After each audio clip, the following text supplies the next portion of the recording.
부모와 자녀의 관계는 결코 선택의 관계가 아닙니다. 태어나서 나중에 보니까 그분이 내 아버지고 내 어머니입니다. 자식도 마찬가지죠. 잉태케 하셔서 복중의 아이를 갖고 낳아보니 그 아이가 내 아들이고 내 딸입니다. 아들과 딸을 선택할 수가 없는 것이죠. 그러나 그럼에도 불구하고 부모를 잘 만나면 그것이 축복입니다. 그래서 본인이 잘 되고 자손들도 잘 됩니다. 그러나 부모를 잘못 만나면 그것이 불행입니다. 그래서 본인도 인생을 사는 게 무척 힘들고 자손도 잘못될 가능성이 많이 있습니다. 미국의 17세기 영적 각성운동을 주도했던 조나단 에드워드 목사님이라는 분이 계십니다. 이분이 어린 시절에 주일학교를 다녔는데 그때 주일학교 친구 가운데 맥스 주크라고 하는 친구가 있었습니다. 둘이 함께 신앙생활을 했습니다. 그러다가 조나단은 성장한 후에 믿음이 좋은 신앙의 아내를 맞아서 결혼을 했고, 그리고 아내된 이 여성도 미국 부흥 역사에 중요한 역할을 감당합니다. 그런가 하면 맥스도 성장을 해서 결혼을 했는데 그 결혼한 상대가 생활이 난잡하고 믿지 않는 그런 처녀였습니다. 그리고 얼마 후에 맥스도 자기 아내를 따라서 같이 타락의 길을 걸었습니다. 세월이 많이 흘러서 후대에 이 두 분이 친구였다는 사실을 알고 두 사람의 가문, 그 가계를 조사한 적이 있었습니다. 조나단은 617명의 후손을 얻었습니다. 그 가운데 대학 총장이 12명, 교수가 75명, 의사가 60명, 성직자가 100명, 장교가 75명, 저술가가 80명, 변호사가 100명, 판사가 30명, 공무원이 80명, 하원 의원이 3명, 상원 의원이 1명, 그리고 부통령이 1명 나왔습니다. 그래서 그 후손들이 사회와 이웃들에게 나라 앞에 많이 기여하고 있었다는 것입니다. 그런가 하면 맥스의 후손들을 조사해 보니까 무려 1292명을 낳았습니다. 그런데 그 중에 유아 시절, 어린 시절에 사망한 사람의 수가 309명이었습니다. 직업적인 거지가 310명, 불구자가 440명, 매춘부가 50명, 도둑이 60명, 살인자가 70명, 그리고 그저 그런 인생을 사는 사람이 55명쯤 되었다고 합니다. 생각해보니 이 조나단 에드워드의 가문은 축복된 가문이었습니다. 그런가 하면 맥스 주크의 가문은 저주받은 가문이었다. 그렇게 말할 수 있습니다. 어떻게 이런 차이가 있는 것입니까? 조나단 에드워드는 자신과 그 가정에 하나님을 모시고 하나님이 다스리시는 가정과 가문을 만들어 갔습니다. 하나님은 복 주시는 하나님이십니다. 인간을 지으시고 처음에 복을 주셨다. 첫 말씀이 그 말씀 아니었습니까? 그런데 그 하나님을 모시고 그 하나님의 다스림을 받고 살기 시작하니까 자신의 가정과 가문에 하나님의 축복이 임하게 된 것입니다. 그런가 하면 맥스 주크의 가문은 하나님을 몰아낸, 밀어낸 그런 가문이었습니다. 그리고 그 빈자리에 죄와 사탄의 세력으로 채움을 입었습니다. 그러니 그 삶에 저주가 따르는 것은 마땅한 일이었습니다. 이 시대를 사는 우리가 복된 것은 혹 나는 전혀 원치 않지만 그건 선택할 수 없는 것이라고 그랬죠. 살펴보니 저주받은 가문에서 태어났다 그랬어도 거기에서 빠져나올 수 있는 길이 있는 것입니다. 어떻게 빠져나올 수 있습니까? 내가 죽고 다시 태어나면 됩니다. 바꾸어 설명하면 예수님 영접하여 새 생명을 얻은 하나님의 자녀가 되고 그리고 예수님의 가문과 그 혈통을 이루게 되면 그 같은 저주로부터 벗어날 수 있는 것입니다. 그러나 알아야 할 것은 내 힘 가지고는 내 가문에 흐르는 그런 힘, 조상으로부터 나에게까지 흘러오고 있는 그 힘을 거스를 자가 아무도 없습니다.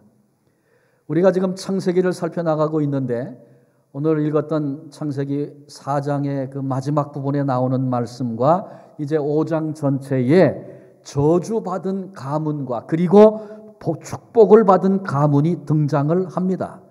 저주받은 가문은 아벨을 죽인 가인으로부터 시작이 됩니다. 그런가 하면 축복을 받은 가문은 가인을 죽인 아벨을 대신해서, 가인이 죽인 아벨을 대신해서 하나님께서 허락하신 셋을 통하여 시작이 됩니다.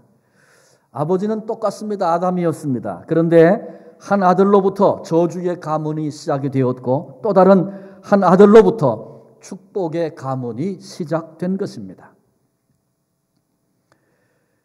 가인은 자신의 삶 가운데 하나님을 몰아냈고 셋은 자신의 삶 속에 하나님을 모시고 하나님을 섬겼습니다.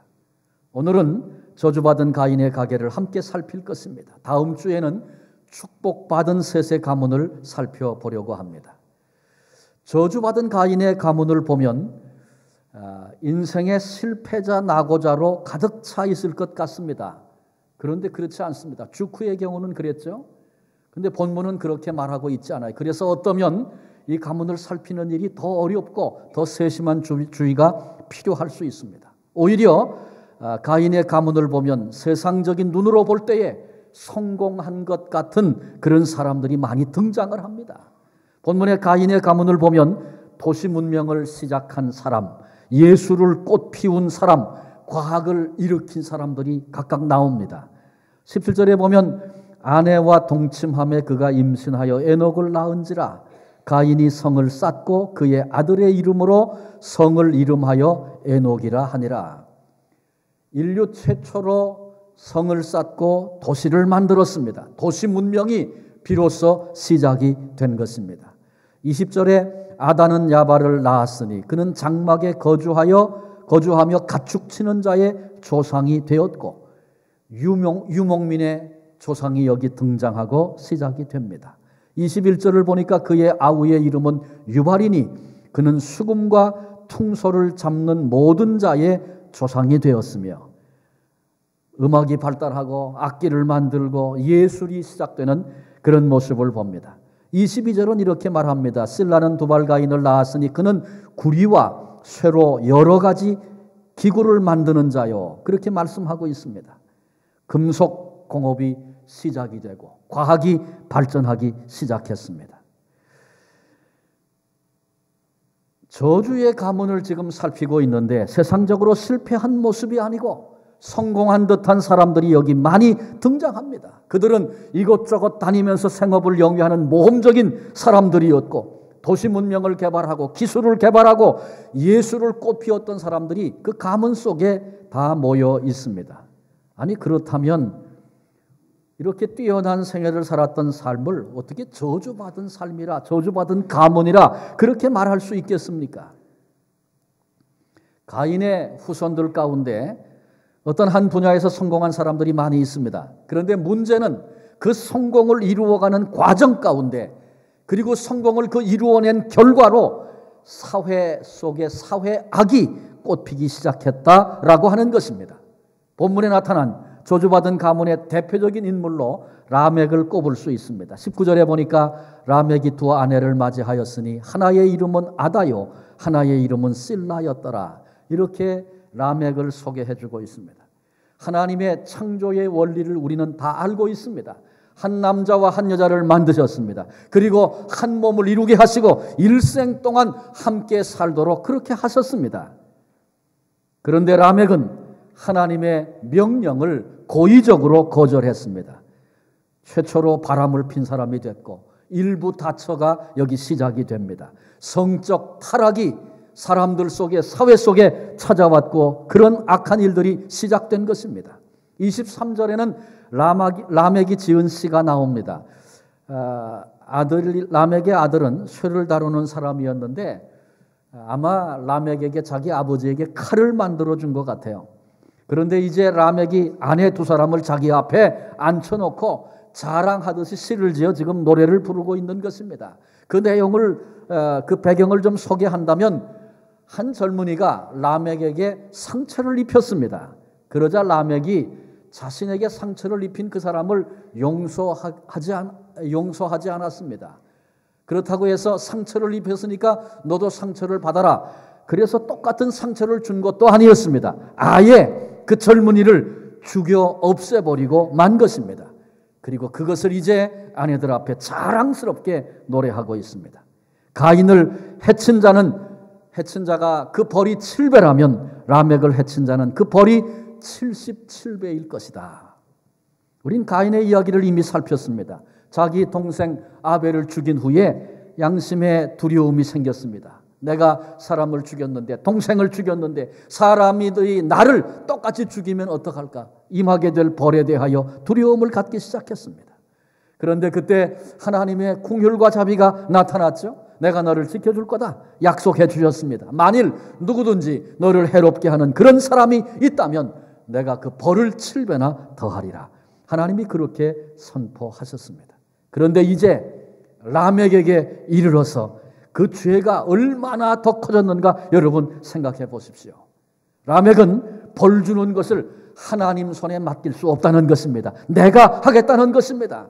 하나님은 7배로 벌을 주시겠다 그랬는데 나는 77배를 갖겠다고 선언하고 있습니다. 이것은 폭력을 선언하는 일이었습니다. 저주의 가문에서 태어난 사람은 세상의 눈으로 보기에 성공한 사람일 수도 있습니다.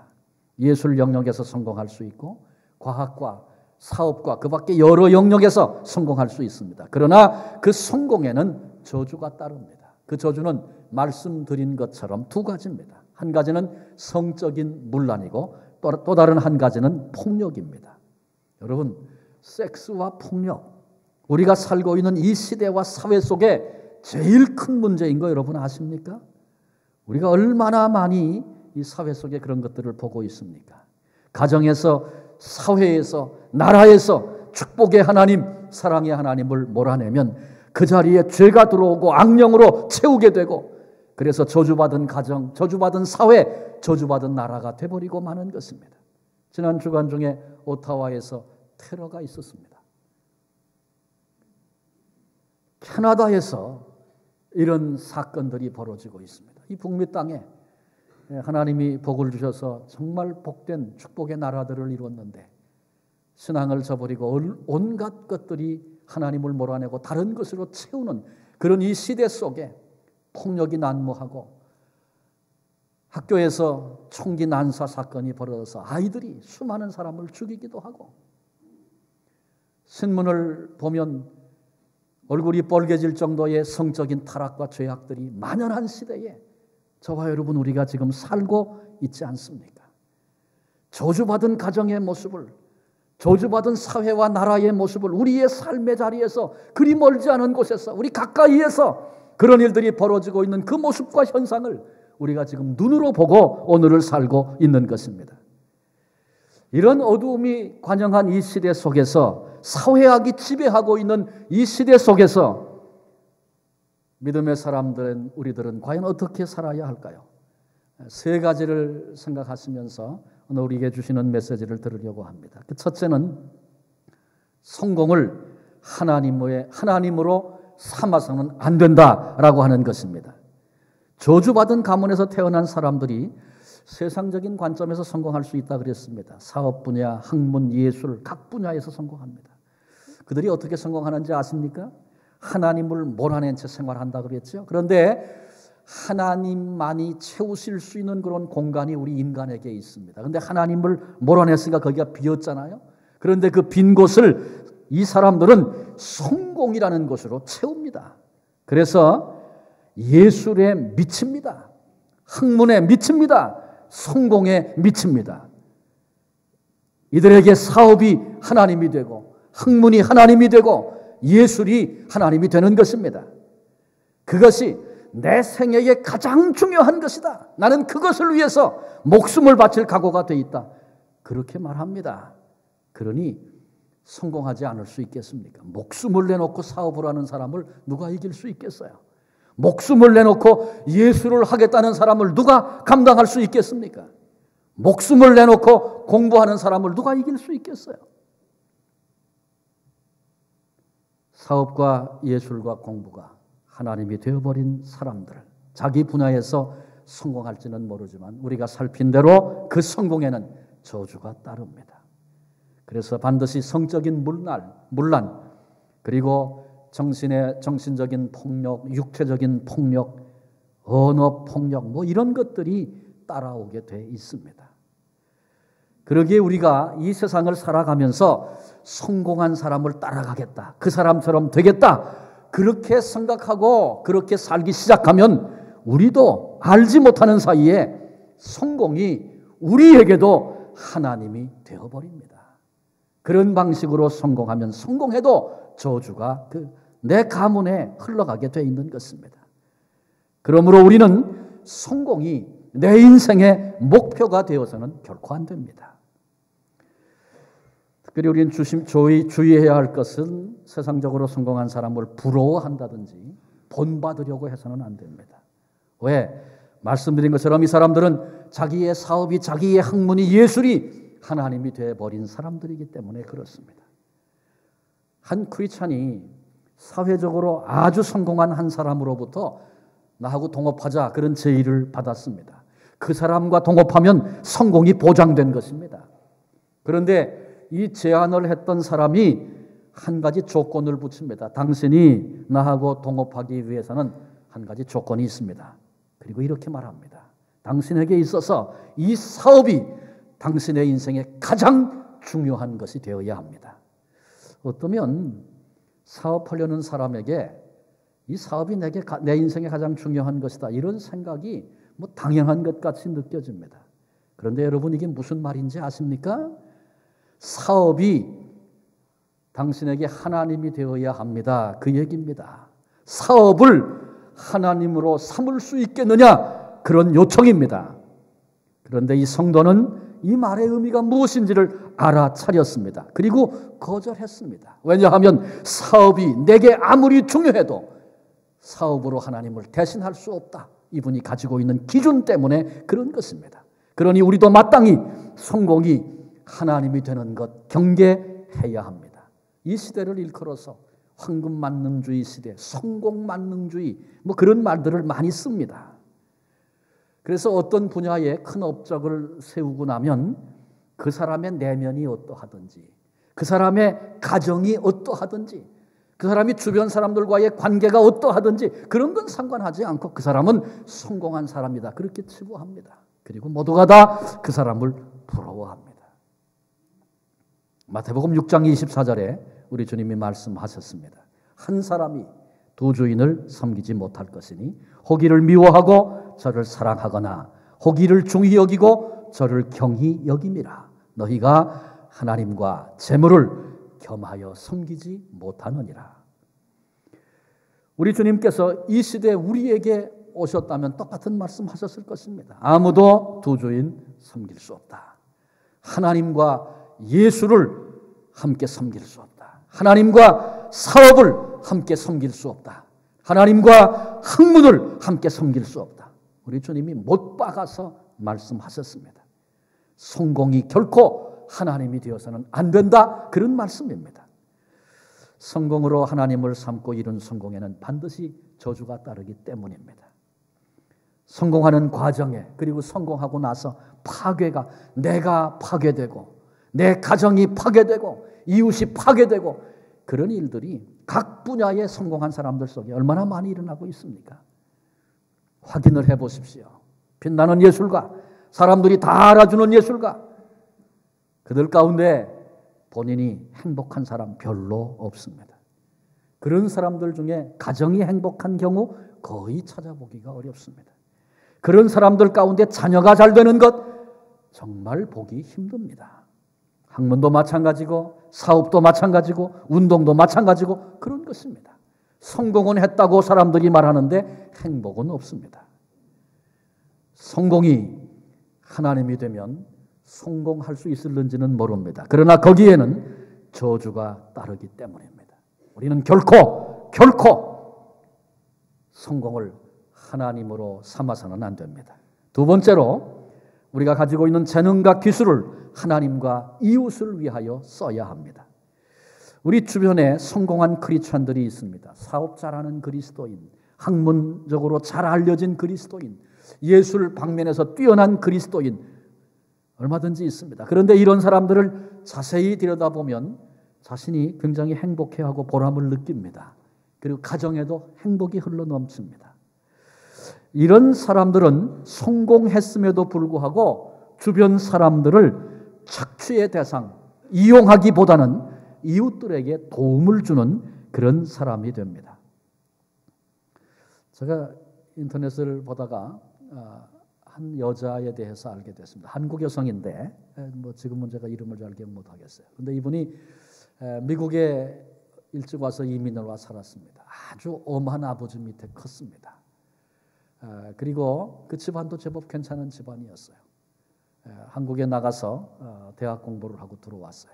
그런데 이 사람에게 문제가 생긴 게 뭐냐면 아버지가 정략 결혼을 시키려고 합니다. 어려서부터 아버지 친구인데 아주 좋은 집안, 경제적으로 넉넉한 집안인데 어려서부터 아버지끼리 약속을 해놓고 그렇게 결혼을 시키겠다는 거예요. 근데 그럴 수가 없는 거예요, 본인은.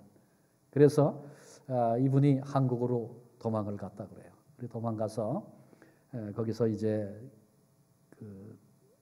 일하는 것도 경험하고 또 여행사를 하나 만들어서 아이디어를 가지고 여행사를 경영을 하고 그래서 그 여행사가 굉장히 큰 기업으로 자랍니다. 그런데 특이한 것은 이분은 그 여행사를 하면서 거기 직원들 굉장히 큰 기업이 성공한 그런 기업이 됐는데 거기 모든 직원들에게 굉장히 특혜를 많이 베풀고 배려를 해주고 정말 그 사람들이 자부심을 가지고 그 직장에 일할 수 있도록 한 번 연결된 사람은 떠나지 않고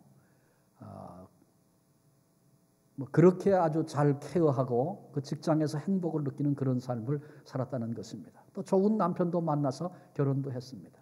저 이렇게 거기까지 읽으면서 이 사람 크리스찬이 아닐까 그렇게 생각을 했습니다. 근데 계속해서 읽어보니까 그 남편이 새벽에 예배를 드리러 가는데 자기가 그 남편을 어떻게 대하는지 그런 고백이 짧게 아주 나와요. 보니까 예수 믿는 사람들이라고. 똑같은 성공인데 어떻게 이렇게 다를 수 있겠습니까? 이 사람들의 성공은 성공을 하나님처럼 생각하고 자기가 모든 것을 동원해 추구해서 얻은 그런 성공이 아니고 하나님이 선물로 주신 성공이기 때문에 그렇습니다. 내가 하나님처럼 생각하고 추구해서 얻은 성공은 저주가 따르지만 하나님이 우리에게 선물로 주신 성공에는 저주가 아니라 축복이 따르게 돼 있습니다. 성공을 하나님처럼 생각하고 그래서 추구하여 얻은 성공에 저주가 따르게 되는 그 사람과 하나님이 선물로 주신 성공을 누리게 되는 사람, 그래서 축복을 경험하는 그 사람과 그 차이는 무엇이겠습니까? 그것은 선택입니다. 선택. 축복으로서의 성공, 하나님이 선물로 주신 성공을 이룬 사람들은 선택의 기회가 주어졌을 때에 그 선택이 분명한 사람들입니다. 사업과 학문과 예술에 성공한 그리스도인들에게 성공과 하나님 둘 중에 하나를 선택해라.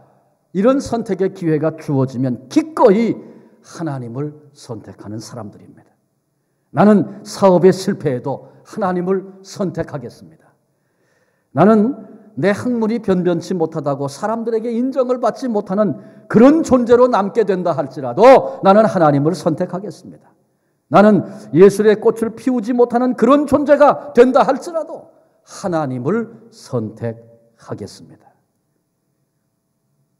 선택의 기준이 분명한 사람들, 그들에게 하나님이 선물로 주시는 성공이 임하기도 하는 것입니다. 오래전에 읽은 글 가운데 그런 대목이 생각이 납니다. 결혼 적령기가 언제냐 그렇게 물었는데 그렇게 설명을 했더라고요. 결혼에 실패해도 신앙에 실패하지 않을 정도의 수준의 사람이 결혼 적령기를 맞이한 거다. 결혼에 실패하고 인생 끝났다고 자기 삶을 끊으려고 목숨을 끊으려고 하는 사람도 이 땅에 있지 않습니까? 그런데 결혼에 실패해도 하나님과의 관계에 실패하지 않을 수 있는 사람 정령기다. 그렇게 말하고 있어요. 의미가 있는 얘기라고 생각을 합니다. 선택이 분명한 사람들에게 하나님께서 마음 놓고 성공을 주실 수 있는 것입니다. 이런 성공은 하나님이 주신 선물이기 때문에 저주가 아니라 축복이 따릅니다. 그리고 이런 성공을 경험한 사람은 이 성공이 내게로부터 나온 것이 아니고 하나님이 주신 것이라는 사실을 알기 때문에 겸손을 잃지 않습니다. 그리고 얻은 그 성공으로 하나님의 영광을 위하여, 이웃을 위하여 살게 되는 것입니다. 이런 사람들의 자녀는, 이런 사람들의 가정은 행복이 있습니다. 난 인생이 참 행복합니다. 이렇게 고백합니다. 그 무엇보다도 그 성공을 통하여 주위 사람들에게 유익과 혜택을 주게 되는 것입니다. 그러기에 우리는 성공이라는 것을 추구하기보다 오늘을 성실로 사는, 성실을 추구하는 자가 되어야 합니다. 우리는 유명해지기를 추구하는 자보다 남에게 유익을 주는 유익한 사람이 되기를 추구하는 자가 되어야 합니다. 미국의 한 과학자가 이런 말을 했습니다. 과학 전문 분야를 살펴보면 반짝반짝 아주 튀는 그런 선두주자들을 보게 되는데 그들 가운데 크리스찬들이 그리 많지 않습니다. 그렇게 말합니다. 오히려 과학이 생명이라고, 과학이 하나님이라고 생각하는 사람들 가운데 뛰어난 성공을 하는 사람들이 있다는 겁니다. 그러면서 덧붙여 말하기를, 그러나 그럼에도 불구하고 이런 사람들이 일하고 있는 직장과 연구실에서 없어서는 안 되는 소중한 사람들 가운데 그리스도인들이 대단히 많다. 그런 얘기를 했습니다. 아주 정확하게 잘 살펴본 결과라고 생각합니다. 그러므로 그리스도인은 유명해지기를 추구하는 것이 아니라 유익한 사람 되기를 추구해야 합니다. 성공을 따라가는 자가 아니라 단지 오늘 하나님 앞에 성실하게 사는 자가 되어야 합니다. 그런 중에, 그렇게 살던 중에 하나님께서 세상적인 성공을 주신다면 할렐루야, 그리고 겸손하게 그 주신 성공으로 하나님의 영광과 이웃을 위해 살면 됩니다. 그렇게 살았는데 하나님이 세상적인 성공 안 주시면 그래도 할렐루야, 하나님 앞에 여전히 감사로, 감격으로 살 수 있는 것입니다. 이런 자세로 살기 시작할 때 우리의 삶에 보람과 기쁨과 행복이 임하게 됩니다. 저주가 따르는 성공보다 축복이 따르는 무명인이 되기를 더욱 사모하는 성도들이 되시기를 바랍니다. 마지막 세 번째로 하나님과 성도들과의 관계를 돈독히 해야 합니다. 사람들은 생각만큼 그렇게 독립적인 존재가 되지를 못합니다. 그래서 주변 사람들로부터 많은 영향을 받습니다. 어떤 친구를 사귀느냐 참 중요한 거죠. 생선 가게 들락거리면 생선 만지거나 사지 않아도 생선 냄새가 몸에 배는 것과 같습니다. 향수 가게에 들락거리면 향수 안 사도 몸에 향수 냄새가 배는 것과 같습니다. 그래서 소위 세상에서 성공했다는 사람을 자주 만나고 교제하다 보면 그 사람의 사고방식, 점점 그것이 내게 전달되어져서 나도 세상적인 목마름을 가지고 인생을 살게 되는 것입니다. 그러면서 그렇지 못한 나 자신의 모습을 보면 그렇게 초라하게 느껴지기 시작이 됩니다. 그러다 보면 자기도 모르는 사이에 그 사람과 똑같은 기준을 가지고 생각하게 되는 것입니다. 자기도 모르는 새에 성공이 내 삶에 가장 중요한 것이 되고 자기도 모르는 사이에 성공이 하나님이 되는 이런 비극을 경험하게 됩니다. 성공한 잘하는 동창생 만나서 교제하고 얘기하다 보면 과거에는 교회의 성도들을 보면 귀하게 보이고 아름답게 보였는데 이제는 초라하게 보이기 시작합니다. 왜? 영향을 받기 때문에 그런 것입니다. 이런 유혹이 가득 찬 세대 속에 우리들이 지금 살고 있습니다. 자신의 성공을 자랑하는, 그것을 부러워하는 사람들 속에 우리가 쌓여서 오늘을 살고 있는 것입니다. 그런데 이런 것으로부터 벗어나려고 하면 하나님과 나와의 관계, 나와 성도들과의 관계를 더욱 돈독히 해야만 하는 것입니다. 특별히 하나님이 축복하셔서 세상 사람들의 눈에도 성공했다, 그렇게 보여지고 그런 위치에 있는 사람들은 더욱 이를 악물고 기도해야 합니다. 예배하는 일에, 목장 모임에 빠지지 아니하고 더 큰 열심을 품어야 합니다. 성공한 사람들, 세상 사람들 자주 대하고 자주 만나다 보면 성공의 눈이 어두워지고 성공의 노예가 되기 쉽기 때문에 그렇습니다. 특히 개인적으로 예술계통의 일을 하는 사람, 우리 젊은이들 가운데 그런 계획이 있다든지 그런 길이 열릴 수 있어요. 그런 사람들일수록 예를 들면 뭐 음악을 한다든지 영상, 패션, 미술, 그래픽 뭐 이런 것들을 하는 사람들은 더더욱 조심해야 합니다. 왜냐하면 예술가의 성공 여부는 사람들에게 인정을 받는가 아닌가에 달려있기 때문에 그렇습니다. 그래서 하나님이 없는 사회, 하나님이 없는 사람들로부터 칭찬과 이해와 박수 받는데 목마른 일이 그런 일이기 때문에 그렇습니다. 그래서 예술이 나의 삶에 있어서 하나님처럼 되는 것, 나도 모르게 그렇게 되는 것 정말 조심해야 합니다. 그러므로 더욱 하나님께 집중해야 하고 성도들과의 교제에 마음을 들여야 합니다. 예배하는 일에 목장 모임에 그래서 성도들의 모든 모임에 더욱 힘을 다해야 하는 것입니다. 성공을 하나님으로 삼을 때 혹 성공할 수 있을지는 모릅니다. 그러나 그 성공에는 저주가 따르는 저주받은 성공이라고 말씀을 드렸습니다. 그러면 그렇게 되면 그런 자리에 서면 파괴가 시작이 되는데 성적인 타락, 폭력 이런 것들이 내 삶 속에 찾아오기 시작하고 행복도 보람도 삶의 의미도 다 사라지게 되는 것입니다. 우리의 삶에 복을 주시는 하나님을 내 인생에서 밀어내고 몰아내는 그런 삶, 그래서 생긴 그 빈자리를 성공이라는 것으로 메꾸려 하는 그런 어리석은 자가 되어서는 결코 안 됩니다. 하나님을 내 인생의 가장 중요한 분으로 생각해야 합니다. 무엇을 하든지 성공하기 위해서가 아니라 그 하나님 앞에, 내게 기회를 주신 그 하나님 앞에 성실하기 위해서 오늘을 살아야 합니다. 유명해지기 위해서 몸부림을 치는 것이 아니라 주변 사람들, 이웃과 열방을 향하여 유익한 사람이 되기 위해서 최선을 다하는 자가 되어야 합니다. 어디 있든지 필요한 사람, 없어서는 안 될 사람, 다른 사람을 유익하게 하는 복의 근원, 복의 통로가 되어지므로 인생의 참된 행복을 맛보고 가정과 사회에 거룩한 영향을 흘려보내는 그런 복된 성도가 되어져야 합니다. 오늘 이 예배에 참여하신 한 분 한 분을 통해서 이 땅에 흘러가고 있는 저주의 가문, 저주의 가계, 그 흐름이 끊어지고 축복의 가문이 시작되는 이런 은혜가 넘치시기를 주님의 이름으로 축원합니다. 기도하시겠습니다.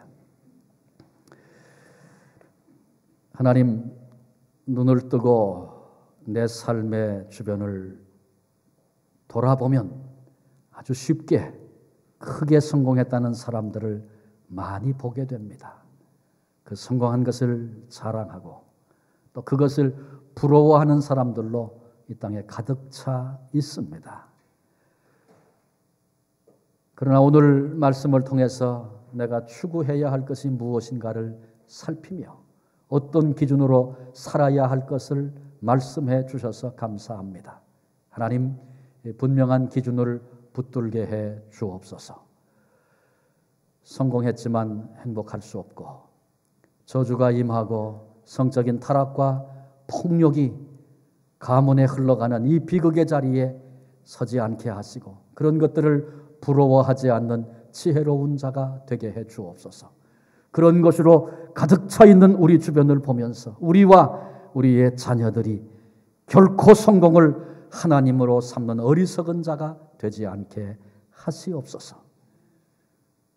하나님이 선물로 주신 성공을 경험할 때마다 우리에게 주신 재능과 기술, 내가 얻은 성공, 내게서부터 시작된 것이 아니고 하나님의 선물이었음을 고백하며 그래서 겸손하게 하나님의 영광을 위하여 그리고 이웃들을 위하여 주신 모든 것을 사용하며 거기서 주님 안에서 누리게 될 그 기쁨을 누리며 사는 자 되게 해 주옵소서.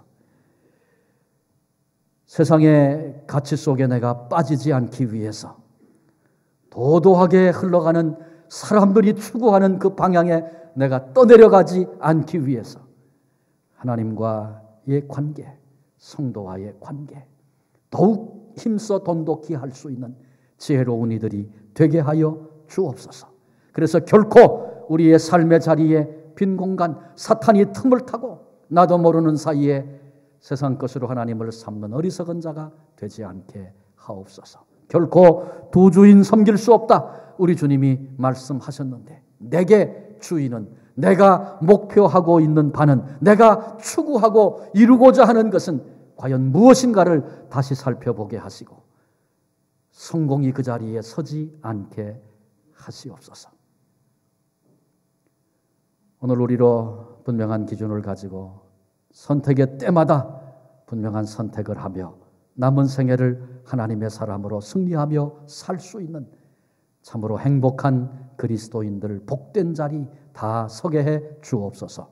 우리를 귀한 반열에 예수 그리스도의 가문에 그 혈통을 이어가도록 우리를 불러주신 우리 주님 예수 그리스도의 이름으로 기도하옵나이다. 아멘.